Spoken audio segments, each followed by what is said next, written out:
হাওড়া জেলা মধ্যপাড়া দেখো নূরের ঝলমল করে, এমন মেহফিল কোথাও পাবে না সারা এলাকা জুড়ে। এমন মেহফিল কোথাও পাবে না গোটা এলাকা জুড়ে। আমার মা ও বোনেরা, আমার ভাইরা অনেক কষ্ট করে মেহনত করে এইরকম একটা রিয়াজুল জান্নাত জান্নাতের বাগান বানায়। তো তোমাদের দ্বারে দ্বারে যাই কিছু টাকা পাওয়ার আশায়, তোমরা কি করো যে আজ দেবো কাল দেবো বলে বলে কেউ কেউ জলসার চাঁদাটা দেয় না। তো তোমরা একটু দেওয়ার চেষ্টা করবে। হ্যাঁ, তো কবি গজলের ছনে কি লিখছে শুনুন। ও মা গো তোমরা তোমাদের বলি, ও মা গো তোমরা তোমাদের বলি, দিও না এদের ফিরিয়ে। আলোক সজ্জায় সাজিয়েছে এরা, আলোক সজ্জায় সাজিয়েছে এরা, তোমাদের মনের মতো করে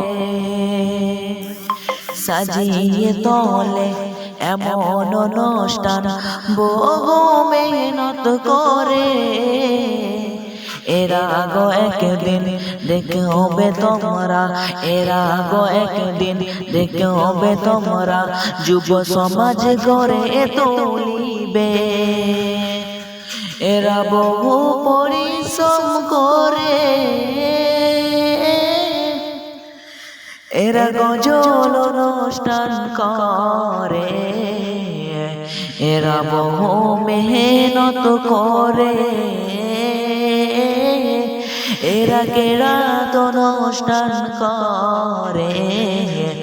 হাওড়া জেলা মধ্যপাড়া দেখো নূরের ঝলমল করে, এমন মেহফিল খুঁজে পাবে না গোটা এলাকা জুড়ে।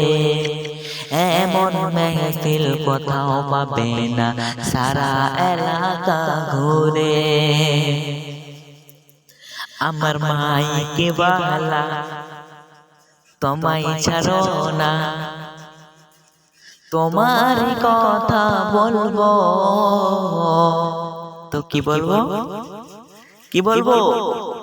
আরে দেখো সবাই হাসছে, আরে দেখো কি বলি রে।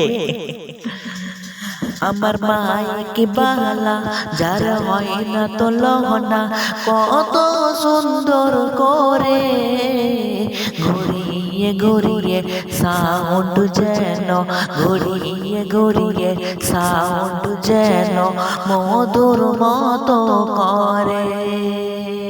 জোরে বলুন না সুবহানাল্লাহ। এই দিনটা যেন আবার আসে ফিরে, সবাই একই সাথে দেখা যেন আবার পরে। এই দিনটা যেন আবার আসে ফিরে, সবাই একই সাথে দেখা যেন আবার পরে। হাওড়া জেলা মধ্যপাড়া দেখো নূরের ঝলমল করে, এমন মেহফিল খুঁজে পাবে না গোটা এলাকা জুড়ে। এমন মেহফিল কোথাও পাবে না সারা এলাকা জুড়ে।